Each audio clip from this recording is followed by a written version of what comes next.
မင်္ဂလာပါရှင်ညီမကတော့ New Garden ငွေဆောင်ကန်းချေချက်ပိုးပါဖြစ်ပါတယ်ရှင်အခုညီမတို့ New Garden မှာရရှိတဲ့ဟင်းပွဲလေးတွေပေါ့နော်ဒါက Embassy Hotel ကနေမှာယူသွားတာပါရှင်ဒါအကုန်လုံး Embassy Hotel ဒါတို့စီရပေါ့နော်ဒါညီမဒီတို့စီရအရန်ပြတ်ချင်လို့ပါ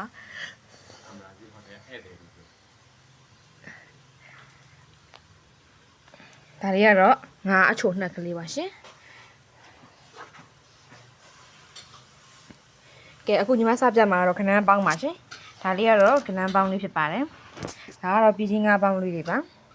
ပစွန်ချင်းဆက်ကလေးပါရှင်ခနန်းအသားထွတ်ခနန်းအသားထွတ်ထားတာညီမတို့ကဒါအချိုးချက်ကလေးချက်ပေးထားတာပေါ့နော်ဒါလေးတွေကတော့ကြောက်ကြောငနေတူလေးနဲ့တုပ်ပေးထားတာပါရှင်ကြောက်ကြောငနေတူတုပ်ကလေးပါဒီဟာကတော့ညီမတို့ကို Embassy Hotel ကဧည့်သည်တွေကမှာယူထားတာဖြစ်ပါတယ်ရှင်ဒါအခုညီမတို့ဒီနေ့လေပေါ့နော်တော့ပို့ရမှာဖြစ်ပါတယ်တဖွဲတွေကနေမှာယူထားတာပါရှင်